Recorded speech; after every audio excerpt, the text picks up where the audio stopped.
starts right now. And plans are moving forward to permanently erect a memorial to honor the victims during the Bourbon Street terror attack. That's right. The governor's office is passing the torch to a foundation that will conjure up the official design. WDSU reporter Alyssa Gomez live at Goldring Woldenberg Park with a first look at what the memorial might look like. Alyssa.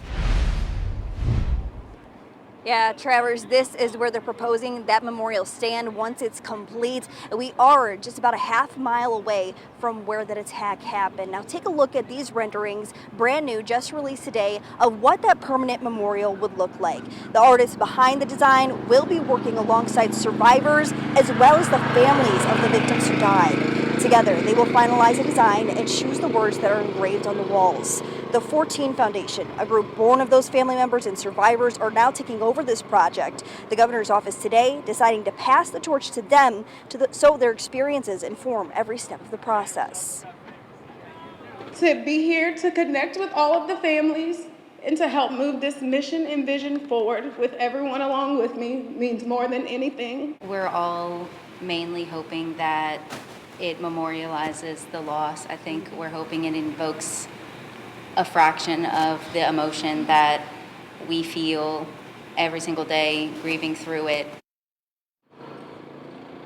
Now, some of you may have also seen the Second Line in the Sky memorial that was hanging over Bourbon Street around the one-year anniversary of the attack. The artists that worked on that will also be collaborating on this project as well. The 14 Foundation says that they are still working to finalize the timeline for the construction and the completion of the memorial. Live at Goldring Woldenberg Park, Alyssa Gomez, WDSU News. Short-term pain for long-term gain. That's the Trump administration's message to Americans. Yeah, this has reported negotiation efforts for a ceasefire and also an end to the war in Iran continue. Washington correspondent Amy Liu is at the White House. Amy, does the administration have a clearer timeline on how soon this could end? President Donald Trump said in an interview with Fox Business this morning he believes the war is, quote, very close to over, despite the administration's continuing blockade and increasing economic pressure. The U.S. military continues to enforce a naval blockade on Iranian ports in the Strait of Hormuz, while upping economic pressure on Iran with sanctions targeting the country and any other nation with ties to Iranian assets and money. The administration says it will be as serious as its military efforts. A very stern measure, and the Iranians should know that this is going to be the financial equivalent of what we saw in the kinetic activities. Despite that, the White House says it's optimistic about the prospects of a deal, as the U.S. reportedly spoke with Iran about a second round of ceasefire negotiations, though nothing has been formally scheduled yet. But time is running thin. The current ceasefire is expected to end in less than a week, and White House Press Secretary Caroline Leavitt says the U.S. hasn't formally made a request for a ceasefire extension.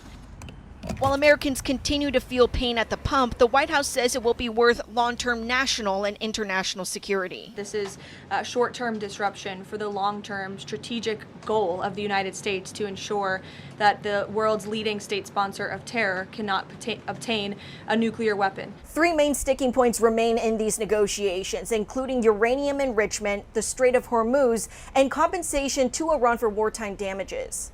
Reporting at the White House, I'm Amy Liu.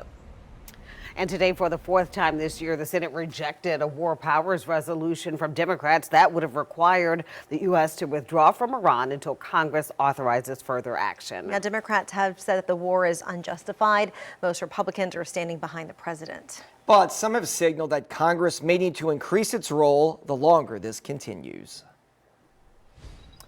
Another gorgeous day up and down the Gulf Coast, including us here in southeast Louisiana. A little bit on the warmer side. And speaking of which, we may even see some near record high temperatures going into the day tomorrow. So make sure to stay hydrated. Drink plenty of fluids if you're going to be out and about. One of our first big warm spells actually on the way here over the next few days. Here's where we stand locally now, though. We had a couple of light showers move through parts of the bayou and also near the river parishes earlier today, more so towards the early morning to the early part of the afternoon. Wind speeds are coming from the east to southeast, 10 to 15 miles an hour, so a slight breeze in the air. But because they're coming right off from the water from the south, it's really helping to keep things warm and humid out there. And as you see, current temperatures are into the low 80s. As we go through the rest of the evening, temperatures do drop into the 70s by 7. That trend continues through much of the night with partly cloudy skies, and then we're in the 60s overnight through early tomorrow morning. Our lows should be falling into the low to mid 60s just about everywhere in southeast Louisiana into South Mississippi. And coming up next in your first warning full weather forecast, we talk more about exactly how warm those temperatures get tomorrow with near record-breaking heat a possibility. Warm again Friday and Saturday, and then we're tracking a cold front coming our way as we go into Sunday. I'll show you how cool our temperatures get behind it. Guys? All right, Derek, thank you. Every spring, we look forward to the Zurich Classic. The long-standing golf event in the city tees off next week.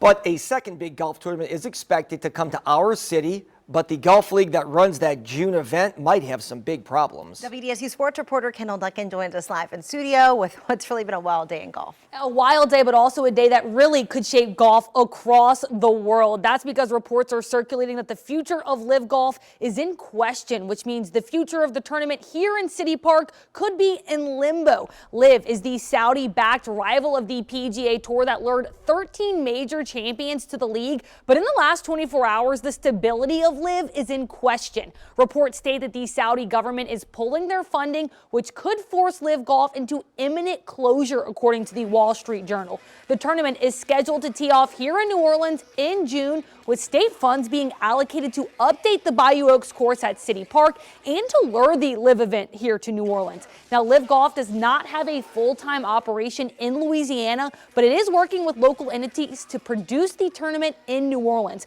Now, sources close to Liv in New Orleans tell WDSU they are still on track to host the event in June and are working to make sure the tournament is a huge success, adding the reports this morning are the first they've heard of any type of potential disruption to the league. Guys?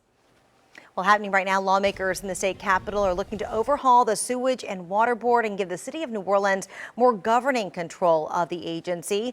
All of this as the sewage and water board is working to get more funding to reboot its antiquated system and deal with massive water main breaks across the city.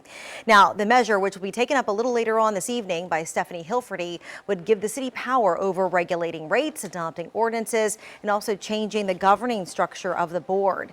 Mayor Helena Moreno is supporting that bill, while board members say it may complicate an already complicated system. But again, this is going to be taken up after the House wraps up this afternoon. A fiery scene at the Tesla office uptown as police say a suspected Molotov cocktail was used to start a fire at that business. It started at the office's front door on Chapatulas in Washington. This is new video of the aftermath. You can see the singed doorway there. Now both federal agents and New Orleans police, the police department, they are investigating. On the North Shore in Mandeville, 2 teenagers have been arrested and accused in a home invasion. It happened Monday around 4:45 a.m. in the 1100 block of Lafayette Street.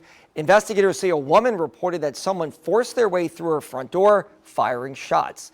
The woman was not struck, and the suspects eventually ran away. The suspects were identified as 17-year-old Andrew Easley and a 16-year-old juvenile who was accused of being an accomplice. Both were booked on several charges, including attempted murder.